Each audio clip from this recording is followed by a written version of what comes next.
Thank you for joining the Transform Impossible, which is India's first Future Tech Meets Sustainability podcast. And today I'm really delighted to have with me Mr. Mithun John, who is the Joint CEO at the Maharashtra State Innovation Society.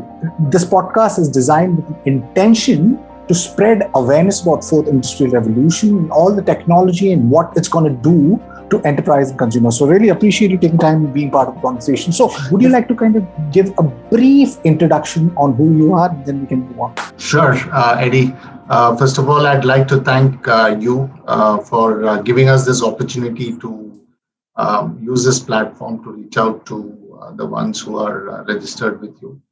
So I've been a part of the society for about 2.5 years now. Prior to this, I've worked with a couple of early stage healthcare and biotech ventures. I've done my engineering in biotech and an executive program from IIM Bangalore.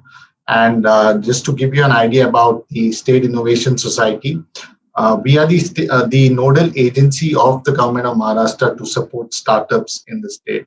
And our job is to see, or our role is to see how we can strengthen the startup ecosystem in Maharashtra, maintain a very strong network with various partners of the ecosystem, which would include startups, of course, and then the incubators, accelerators, the entire spectrum of investors, right from your angel networks to various stages of VCs to we see increasing number of corporates getting active. So corporate VCs, international government agencies, so on and so forth. So we are a fairly young team that's come from various corporate backgrounds that's currently working for the government of Maharashtra. And we are under the Department of Skill Development and Entrepreneurship, government of Maharashtra. I think the entire world is changed post-COVID, and everybody has realized the role of digitization, how important that is going to play for creating a better future.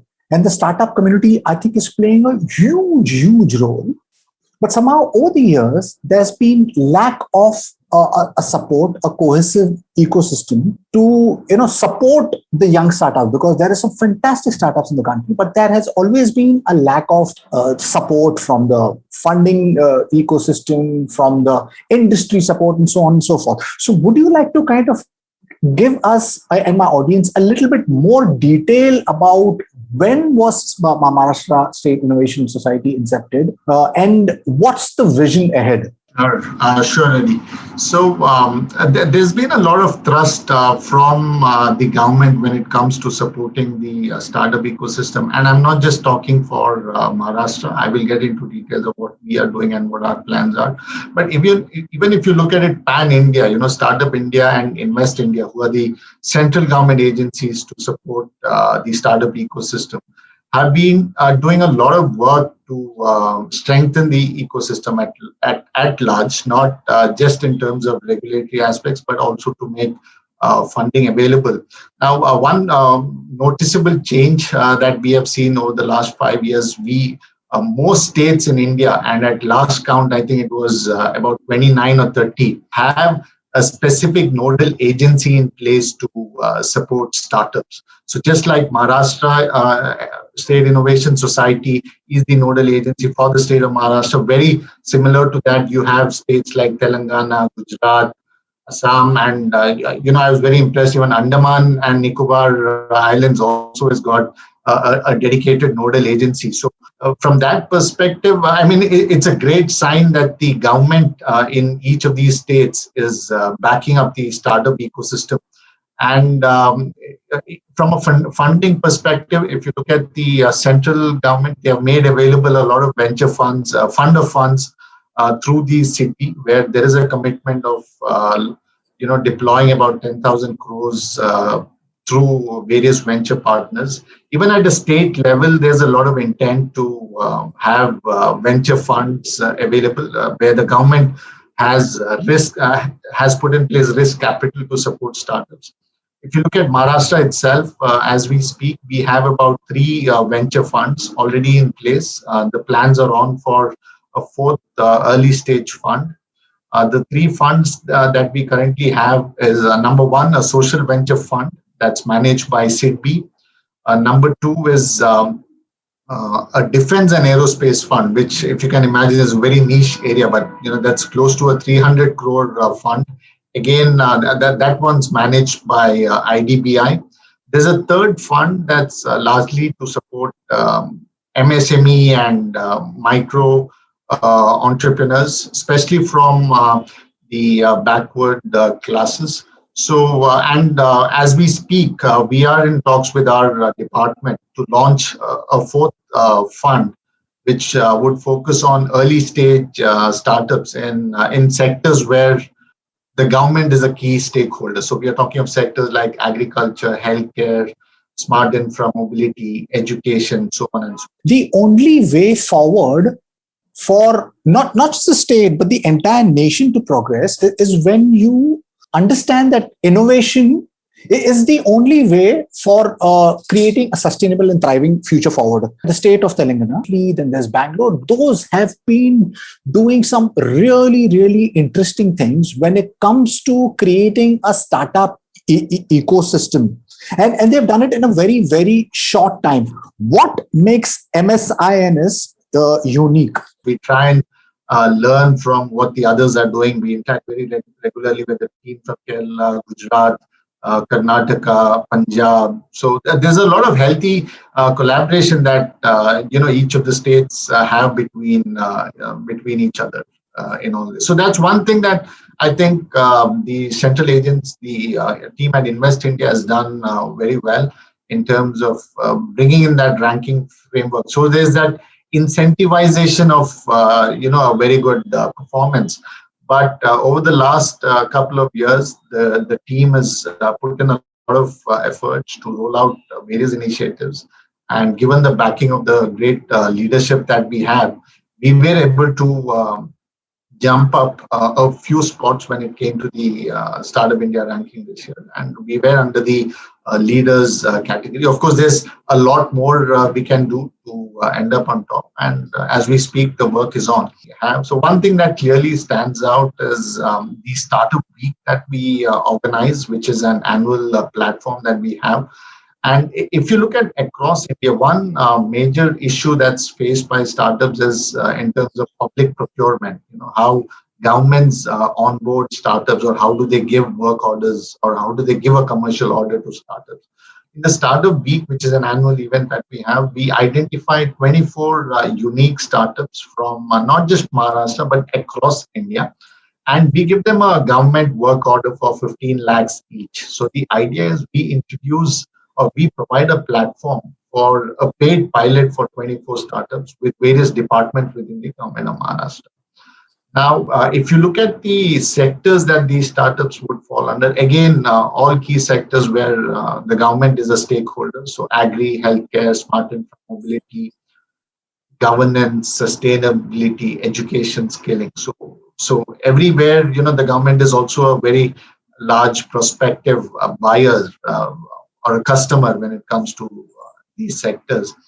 And the idea is to give 24 startups a foot in the door when it comes to working with the government. So one question which we get very often when it comes to the Startup Week is, why do you allow startups from outside of Maharashtra to participate in this? Because if you look, most, I don't want to use the word all, but most government events that are there across India, unless and until it's by Startup India, it's restricted to startups within that state. But our answer to that has always been, while we are trying to give a foot in the door to 24 startups, what we are also trying to bring about is innovation within various government departments by introducing newer products and technologies. So why should the government of Maharashtra lose out on some innovation, which say is happening in Assam or Delhi or Chennai or Bangalore or wherever that is? And our leadership has been supportive enough to keep this fairly open in terms of participation across the country. And so we have had 3 editions so far. 72 startups have benefited. And in fact, we are talking at the right time, because as we speak, the applications are currently open for startups across India. to apply. So I would request if there are any listeners who are startups, and so the underlying theme is each of these startups need to have a use case for the government. So if you feel that the government is a prospective customer, then I would urge each one of you to apply to this on our website, www.msins.in. And if there are startups in your network, please do help us spread the word. For a startup, besides the funding, I guess the main thing is, when you have a work order, when you can create business, rather than, so that I think is such a great thing. Would you like to kind of share some details on startups, which has been incubated from MSINS Society, which has created real world value across industries and the government? And can there be an ecosystem built, open ecosystem, where startups from all the states and can be part of your program? Because in all fairness, we have some great startups across the country, and yes, obviously every state is creating a competition and trying to breed their own innovation ground by, push driving the startup ecosystem. Can there be an ecosystem where a smart entrepreneur, a disruptor who's creating innovation, which is going to create real world value, should they be just ignored, or should they be also be part of a collaborative ecosystem? Because the future, where the future is going, is all very collaborative. I fully agree, and which is why I told you the Startup Week doesn't restrict the applications to just startups in Maharashtra. So startups across any state, anywhere in India, can apply to this. So it's by no means restricted to startups only in India. In fact, there's quite clearly been a benefit. Now let's just look at some of these couple of examples. So there's a startup called as Niramai, which is a healthcare organization based out of Bangalore. And they have developed a technology to diagnose breast cancer using an equipment that's non-radiation based and does not involve any kind of physical examination. Now, this is a huge leap when it comes to technology, and they have managed to do this using AI and thermal analytics. So they were a winner in the edition that we had in 2019. So why should the health department, or why should the women in Maharashtra lose out on something that's a breakthrough technology like this? So we had a company called as Planis, which was born out of IIT Madras, and they developed a remote operated vehicle which could go underwater and look for cracks within dams.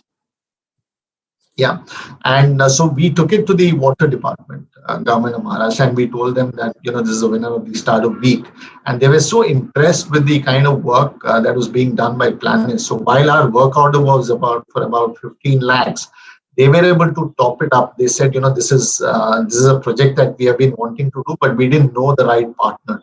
So they kind of topped up the work order, and so using this, they were able to scan the dam, or they were able to find out, the entire dam. They were able to map it and see and look for leakages, and there's a huge amount of maintenance work that can be done using this. There's a huge amount of water savage, because there are a lot of cracks through which water might seep through. That's the kind of impact a company like Planis was able to create.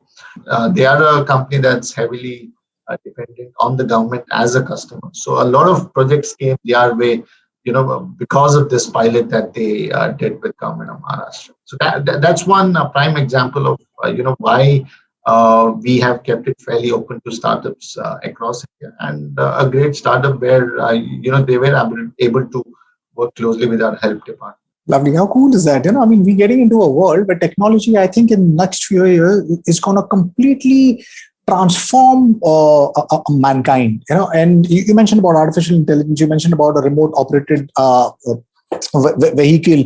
Now, I've been invested in the AR/VR space, and that's a space which is growing. And especially post-COVID, it's come to the forefront that everything which is remote is now the next big thing. Remote healthcare, remote education, and remote training, and so on and so forth. But of the conversations I've had with startups over here, they have said that we do not have a support ecosystem. Now it's not just the AR VR space, it's also like anything and everything which is deep tech or future tech, right from maybe like artificial intelligence to 3D printing of organs to quantum computing and so on and so forth. So these are extremely transformation technology, and I think most of the nations, most of the biggest organizations are trying to at least understand it by investing a lot of money on it for research and development, and also kind of push driving that ecosystem. But that does not seem to be the case, at least here in India and even Maharashtra, at least when it comes to the really future in deep tech. Because what happens with the venture fund community is they like to invest in startups which is called shorter horizons. And with deep tech and emerging tech startups, what happens is the horizon of the rate of ROI is longer. Is there any plan, or is there any initiatives that MSINS is working on for supporting the emerging tech, deep tech startups which have a larger horizon of ROI, but can be completely transformational, not just to the state, but also the entire country? I mean, that's a very relevant point, Eddie. And while there's been increased interest from early stage investors to back deep tech, we still feel there's some amount of vacuum that's there. And there's no, we are trying to address this issue. In fact, we are working on launching an initiative to support deep tech startups. If you look at the central government entity called as BIRAC, which is largely to support biotech startups, they have been able to create a dent in the whole biotech segment by backing a lot of startups. Biotech, of course, there's a lot of deep tech that's involved, and basically these are all long gestation businesses, which is could be capital intensive. There's a lot of R&D involved, and the gestation periods are longer compared to, say, a conventional consumer technology business. So we are working on a particular initiative, because one feedback that we got is a lot of these researchers who work on such deep tech projects don't necessarily commercialize the projects that they're working on, or they don't convert that into a business, largely because there's no safety net, or there's no steady income flow around what they are doing. So we are working on a deep tech initiative to support about 30 startups. This is more of work in progress. And we still haven't got the final approvals on this, nor have we arrived at the final one. I'm just giving you broad contours as to how this would be launched. So we want to support 25 to 30 entrepreneurs each year, all of them working on deep tech ideas or startups. And we want to give them a grant of up to 25 lakhs each. Part of it could be used as a stipend. The rest of it, the major chunk of it, say about 15 lakhs or so, would be used as a product development grant. Most likely deploying, this would not be a pure play fund. We would be using incubation centers that have very deep technology experience to get into something like this. So broadly, the model would be we partner with 2 or 3 incubation centers that are in Maharashtra, and we give them the necessary funds, and they would then identify 7 or 8 startups and in the area of deep tech, mighty across various sectors, and run this program where they would give a fund of 25 lakhs to each of these deep tech entrepreneurs. So register a company. So you could be a senior researcher who's working on an idea. So we can allow you to come on board. But once you're on board, you need to register that entity. So quite clearly, we want to support the creation of or starting up of 25 to 30 deep techs out of Maharashtra through this particular initiative. And we want to run this year on year. So that's something that we are keenly as a team working on.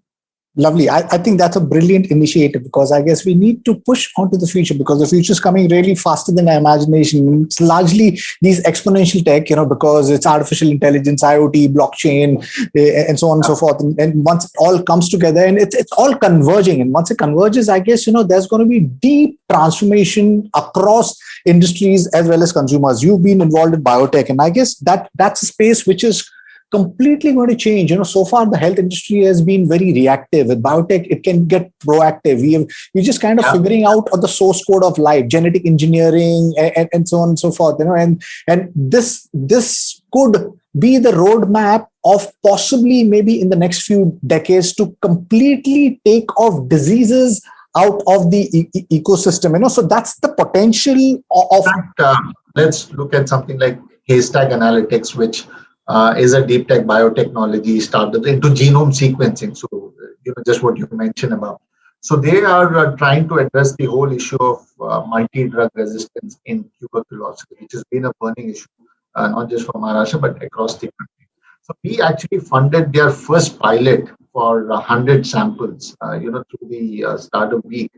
And currently, as we speak, that technology has been validated. They have taken up larger projects. They're working with they have found an extended application of that to genome sequence COVID-19 strains, and they are able to predict well in advance when there's an outburst or when there's some particular strain that's prevalent in any state or any city. So they're working with multi governments. They also got a grant from the central government to deploy and analyze a few samples within the state of Maharashtra. So while in the Startup Week, we have given a platform to each of these companies to validate their technology. In the Deep Tech Initiative Fund that I told you about, we want to help create them early on, because in the Startup Week, we insist on an MVP being ready because we are being a customer. We don't mind being a first customer, but quite clearly you need to have your product in place. Whereas in the other initiative that I talked to you about, we want to help create these kind of companies.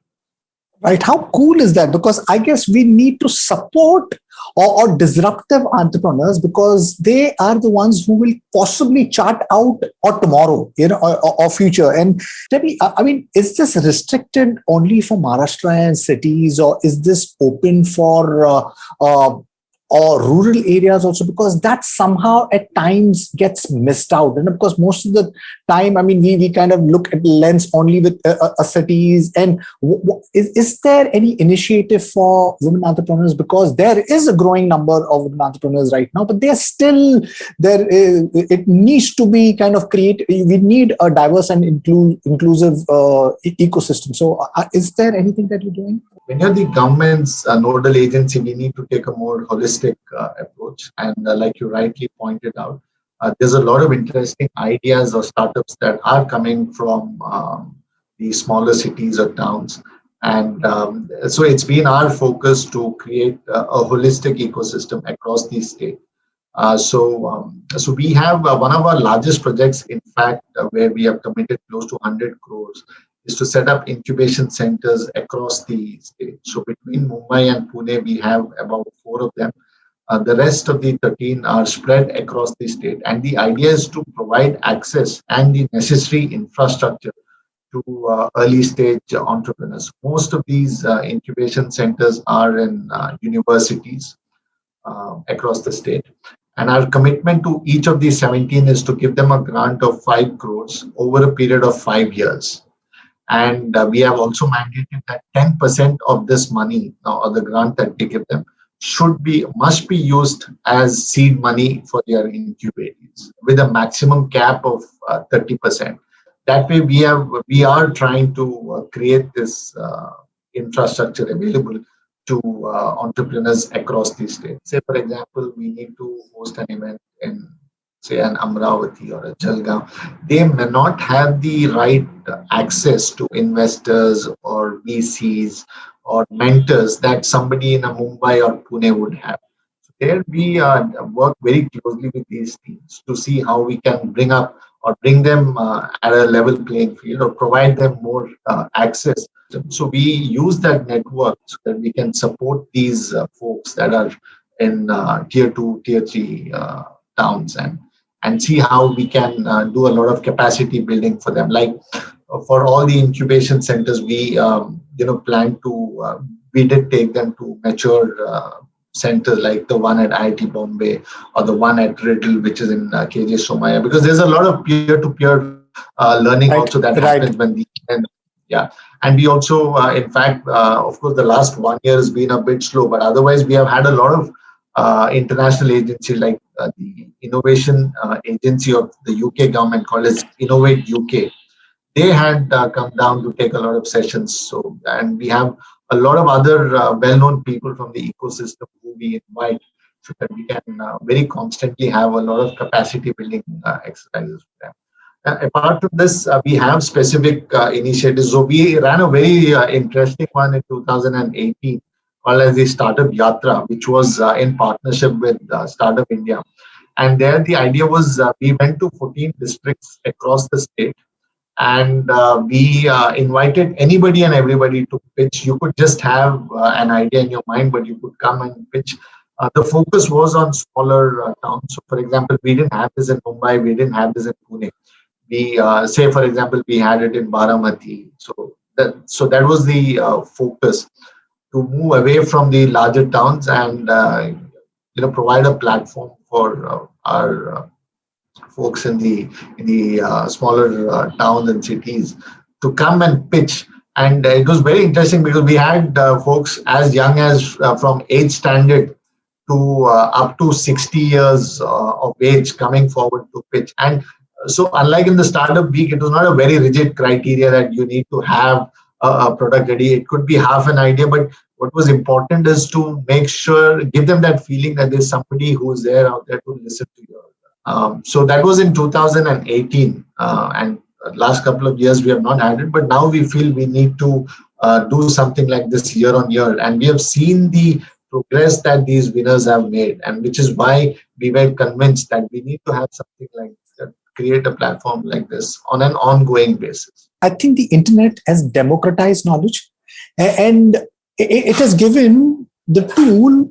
If you have a desire, you could be sitting in any part of the corner of the country, whether it's the urban or the rural place. But if you've got a desire and intent, you can create businesses, you can collaborate, because there are organizations such as yourself who are supporting our startup ecosystem. And there are some young kids who are doing fantastic stuff. I was having a conversation with this 20-year-old kid who's working on autonomous vehicle, and that might sound a little far out, but I think that's super fantastic that there are entrepreneurs who are being bold and audacious and trying to solve problems which could have huge impact on not just the state but the entire country. What comes next for Maharashtra State Innovation Society? What comes next for you? And could you also, my earlier question, is there any initiative for women entrepreneurs?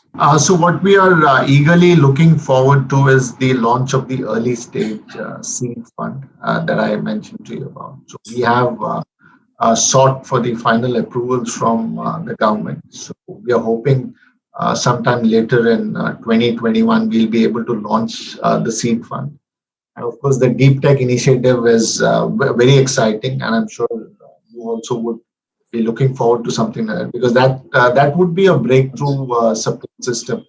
And that's where we feel, the government needs to bear the risk when it comes to something like that. If we already have 2-3 funds, something, an initiative focused on deep tech, we feel would be great for the ecosystem.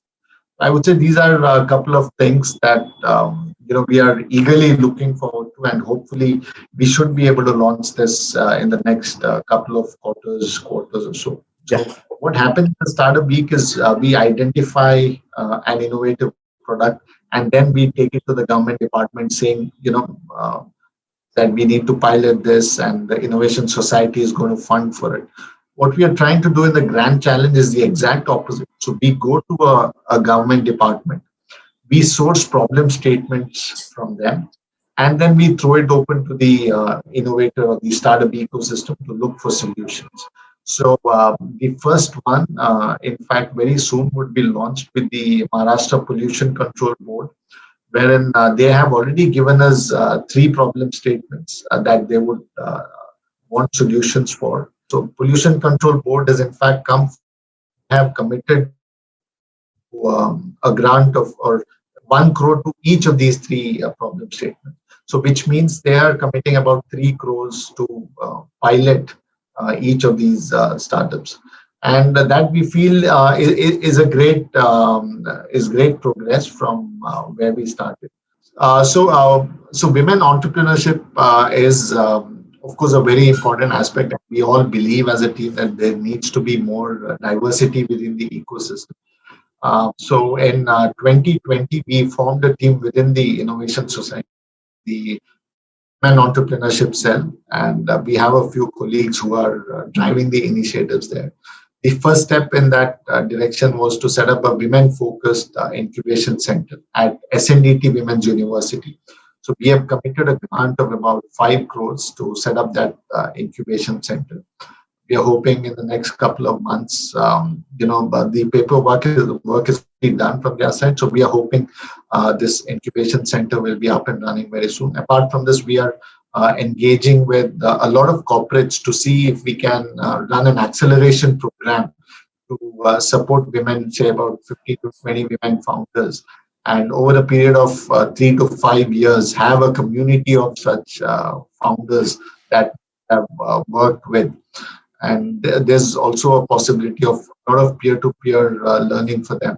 So we are it's early days when it comes to this particular initiative, but quite clearly the intent is very clear to have more diversity in the ecosystem, and we are working on various initiatives to see how we can support the founders that are there already, the women founders. We are entering an exciting world. All of these technologies are converging, right from augmented reality, virtual reality, mixed reality, artificial intelligence, IoT, blockchain, synthetic biology, quantum computing. And in this decade itself, all of this, when it converges, will create the greatest technological transition that we have seen in a human history, which will create huge benefits for everyone, for enterprise as well as consumers. And you guys are poised to drive that narrative forward. We need more of such organizations to nudge the creatives and the disruptive entrepreneurs, because that's the only way we'll be able to create a better and brighter future. These hackathons are such brilliant ways because it's right, tackling those problems where from the problems and giving it out to those young entrepreneurs, disruptive entrepreneurs, and finding solutions. We need more of these to come together, because that's the only way we can create solutions which will create a better future for not just Maharashtra, but also for India. So thank you for being part of the Transform Impossible podcast. And to my listeners, if you like what you see in here, then please press the subscribe button. And until next time, see you guys. Bye-bye. Thank you. Thank you. Sure, Eddie, I would. It was great to be a part of this very interesting discussion with you. And I'd again like to thank you on behalf of the Maharashtra State Innovation Society to give us this opportunity to connect with your viewers.